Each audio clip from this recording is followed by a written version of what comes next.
When thousands of blue-collar workers showed up in Ottawa several weeks ago to protest the tyranny being imposed against them, the Prime Minister of Canada refused to meet with them or to speak to them. Instead, he fled the city. And then from his bunker, he called the truckers Nazis. When they still didn't leave the city, Justin Trudeau suspended democracy and declared Canada a dictatorship.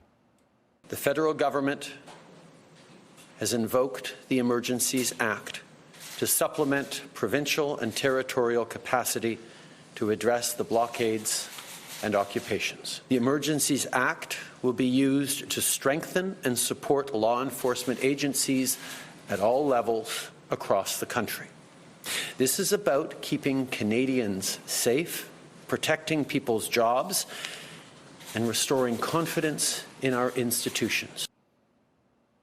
So let's be clear, this is a defining moment in the history of Canada, in the history of the English-speaking West. The Emergencies Act is martial law. It has never been invoked in the history of that country. Now, by law, the Emergencies Act is allowed only in emergencies, in, quote, urgent and critical situations that seriously endanger the lives, health, or safety of Canadians. What's happening now does not qualify. What's happening in Canada now is not an emergency. Here's what it looked like this weekend.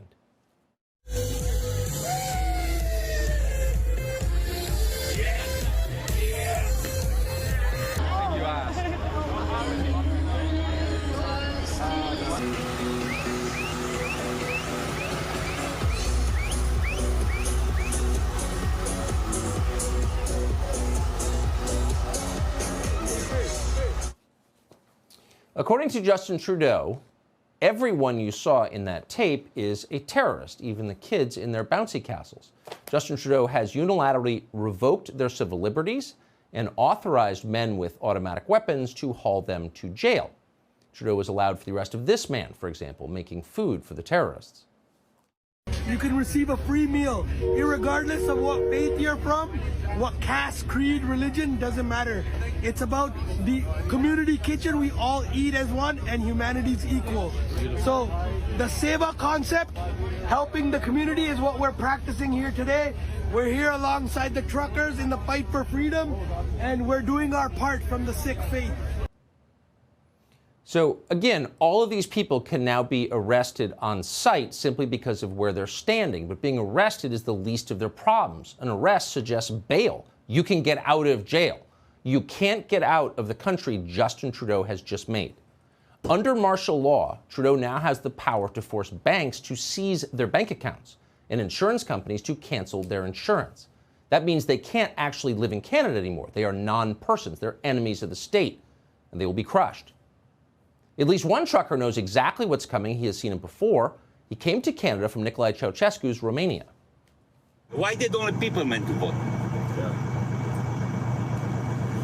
Why 100 people, 180 or 200 people to decide your life or my or another? Let the Canadian people do it. Yeah. No? It's all corrupt too, all those people voting. It's sad, man, when some people, they decide your life, like 300 people, they decide your life when you are 30 million. Yeah. Let us vote.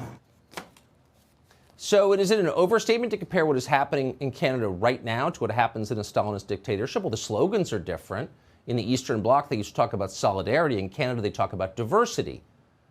But the repression is similar.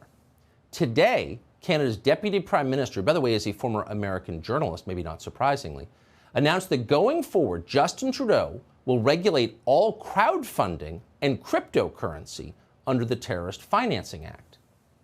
Really? So Justin Trudeau is now in charge of all of your finances. He's in charge of cryptocurrency? How does that work? And on what justification? And if that wasn't clear enough, Trudeau's minority government unilaterally just sent another $500 million to the authoritarian state of Ukraine, where the head of the rival political party is now under arrest and where opposition media has been banned. That's the country they're now in solidarity with.